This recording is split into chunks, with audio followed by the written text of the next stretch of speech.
Bonjour à tous et à toutes, je suis ravie de vous retrouver aujourd'hui en vidéo pour vous présenter une petite sélection de livres pour commencer la fantasy.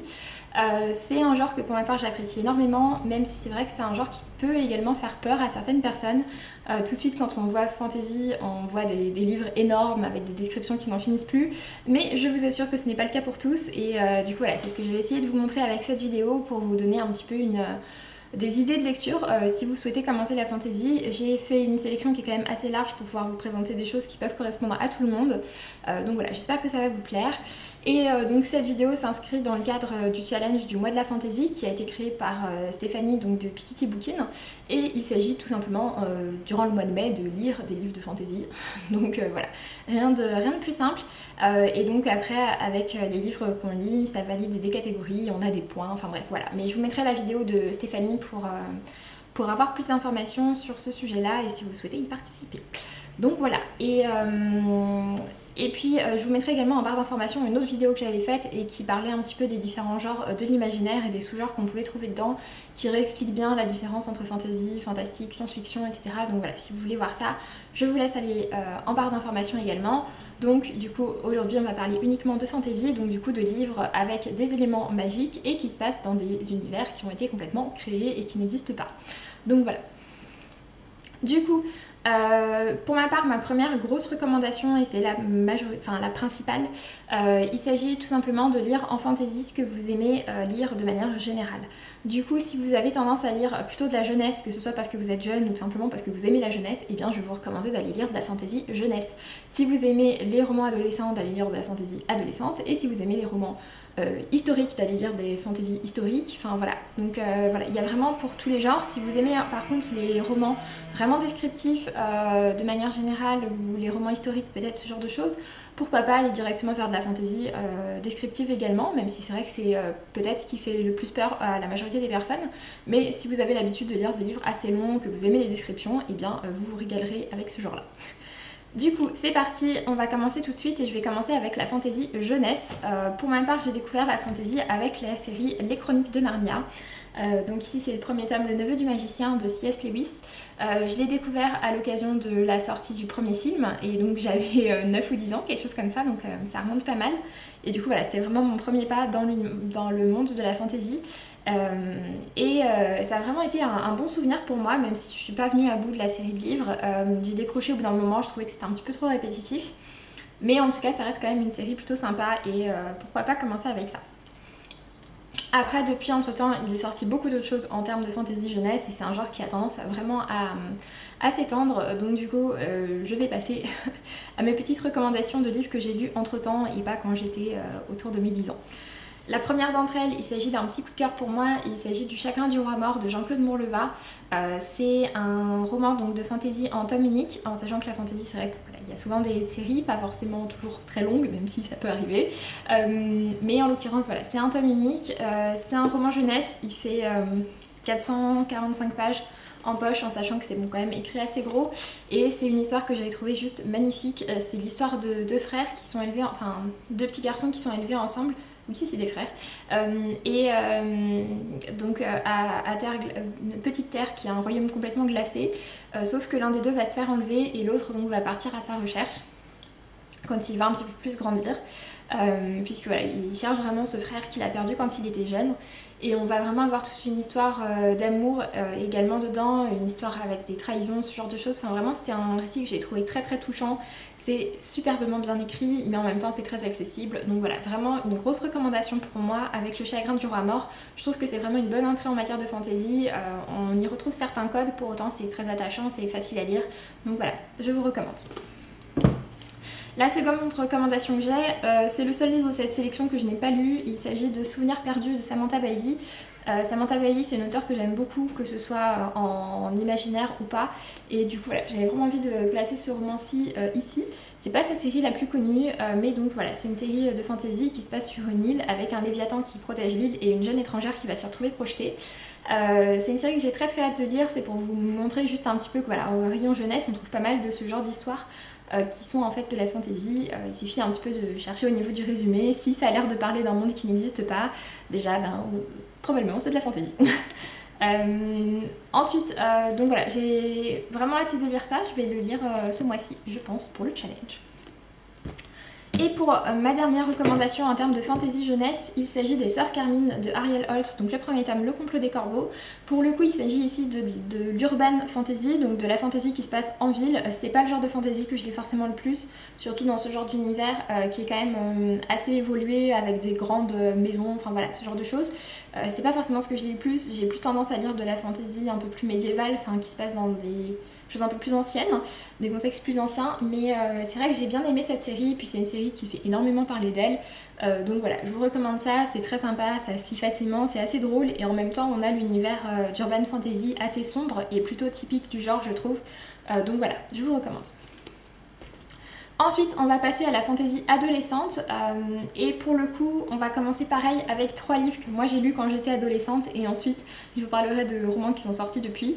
Donc, pas très longtemps après Narnia, je devais être autour de en 5e je crois, j'ai découvert donc Mercedes Lackey et ça a été un grand amour. Mercedes Lackey en fait est l'auteur d'une énorme saga qui s'appelle, je sais plus exactement comment, mais quelque chose de Valdemar.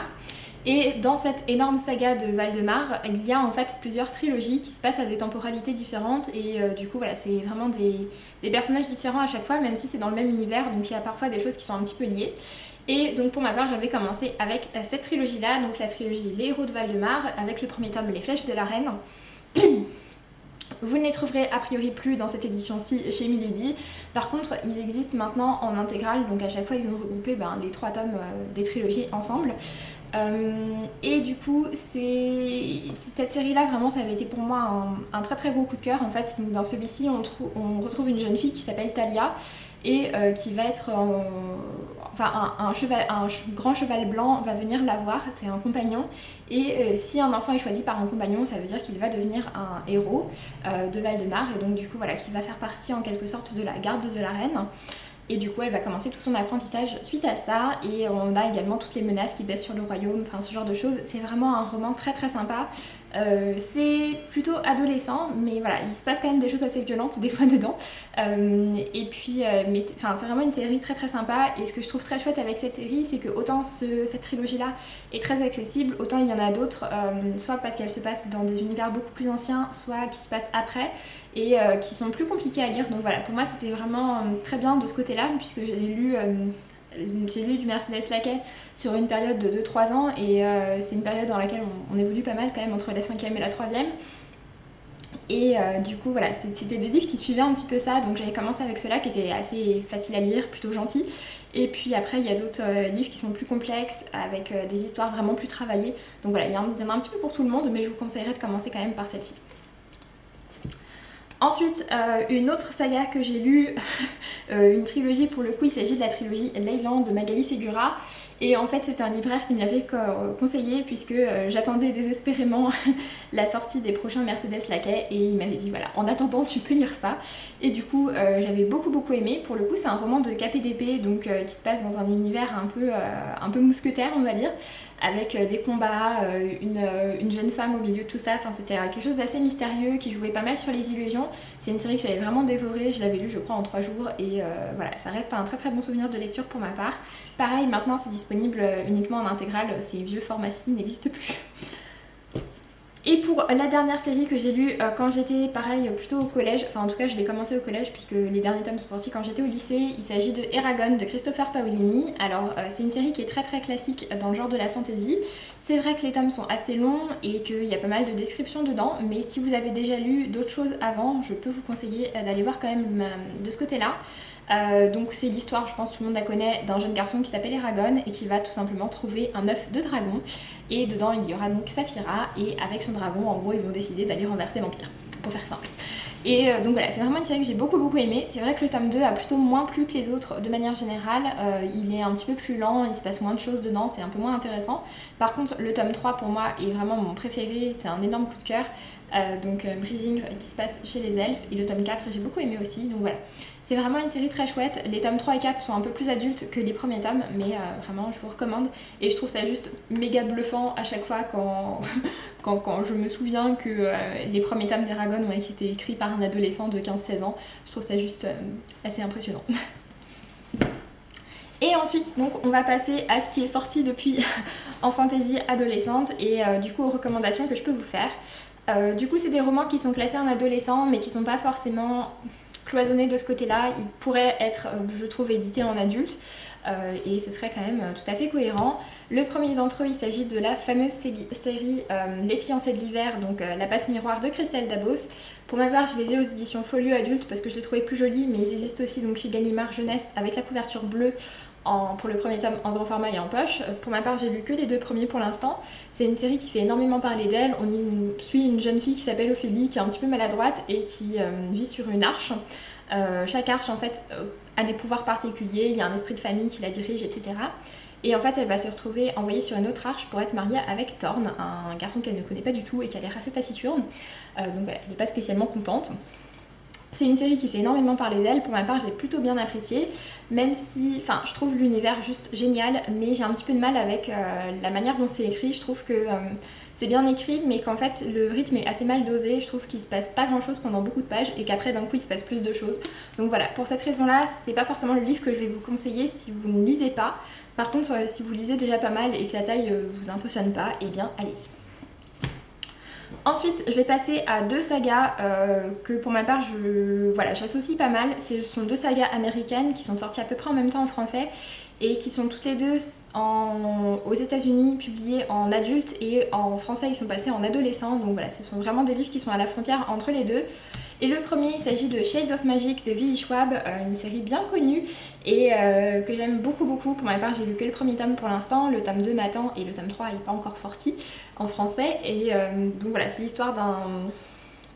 Enfin, c'est une histoire dans laquelle on retrouve différents Londres alternatifs qui sont tous avec des degrés de magie différents. Il y en a un dans lequel il n'y a pas de magie et puis les autres, il y en a. Et on suit un jeune homme qui peut passer d'un monde à l'autre et qui va tomber sur une jeune femme qui est une jeune voleuse et qui va venir un peu l'accompagner dans tout ça.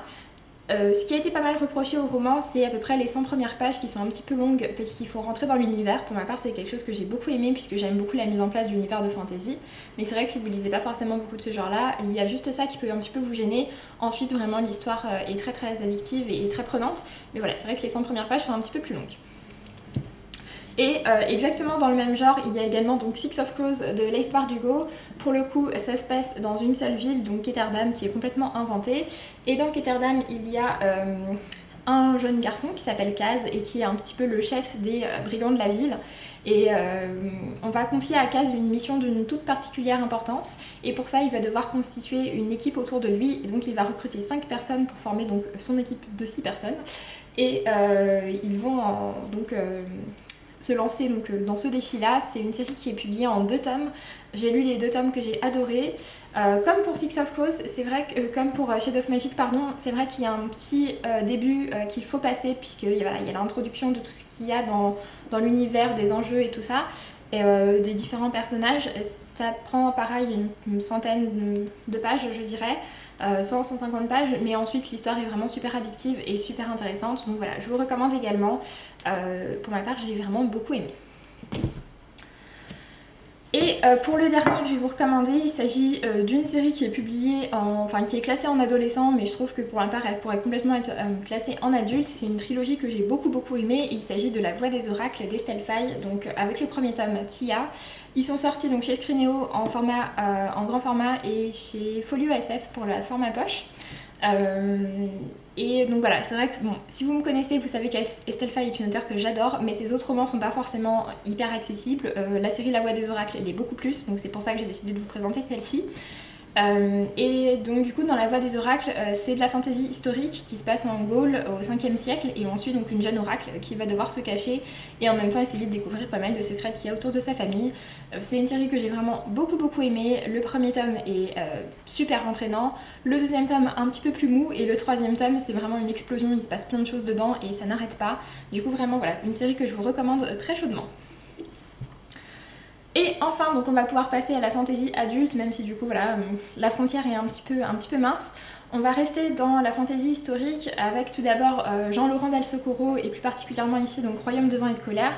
Jean-Laurent Del Socorro est un auteur qui a publié pour l'instant 2 romans et à chaque fois c'est de la fantaisie historique, des romans qui sont assez courts, qui se lisent très facilement et qui se passent donc à des époques qui ont vraiment existé. Pour celui-ci il s'agit d'une prise de Marseille en 1596 et pour l'autre ça parle d'une reine celte, donc Boudica. J'ai beaucoup aimé les deux, ce sont des romans dans lesquels il n'y a pas forcément énormément de magie, mais on s'imprègne vraiment de l'ambiance de la fantasy pour autant, et en même temps il y a un aspect historique qui est très enrichissant puisque c'est basé sur pas mal de recherches que l'auteur a pu faire, donc voilà, vraiment je vous recommande ça si vous aimez l'historique de manière générale. Et une autre série, pour le coup, c'est vraiment le croisement de tout. Il s'agit de la trilogie donc Le Paris des Merveilles de Pierre Pével. Alors, c'est une série dans laquelle il y a une dimension historique, sauf que la dimension historique est du steampunk, et qu'en plus de ça, c'est croisé avec de la fantasy. Donc voilà, c'est un petit peu du tout en un. Donc ça se passe au Paris des Merveilles, donc à Paris dans les années... je sais plus exactement...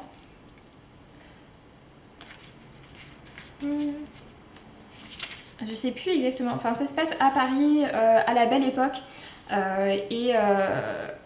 voilà, un peu début 20e siècle. Ça se passe donc vers cette époque-là et on va suivre différents personnages dans Paris. C'est du steampunk, du coup il y a pas mal de choses qui n'existaient pas à cette époque et qui sont présentes dedans. Et puis en même temps, donc Paris est assez proche en fait de l'univers de l'Outre-Monde, je crois, qui est le monde, un monde de fantasy dans lequel il y a des elfes, des nains, des gnomes, enfin bref, tout ce que vous voulez. Et du coup, vu que les deux sont assez proches, eh bien, il y a parfois des créatures qui passent dans Paris. Donc voilà, c'est un petit peu 2 en 1, puisque quand ils passent dans l'univers de fantasy, on peut considérer que c'est de la fantasy, et sinon c'est plutôt du steampunk avec des créatures bizarres dedans, enfin bref, voilà. Du coup, c'est un peu à la croisée de tout ça, c'est une série qui est très très sympa, il y a une petite dimension un petit peu policier également dedans, qui peut plaire à ceux qui aiment ce genre-là. Et puis il y a beaucoup d'humour à l'intérieur, le duo de personnages est juste génial et voilà, vraiment j'aime beaucoup cette série, donc je vous la recommande. Ensuite on va passer à ce qui est un petit peu plus de la fantasy classique on va dire, mais qui reste très accessible et donc avec 3 romans qui pour ma part sont 3 vrais coups de cœur. Le premier d'entre eux il s'agit de L'Héritage des rois passeurs de Manon Fargueton, il s'agit d'un roman de fantasy en tome unique et qui fait...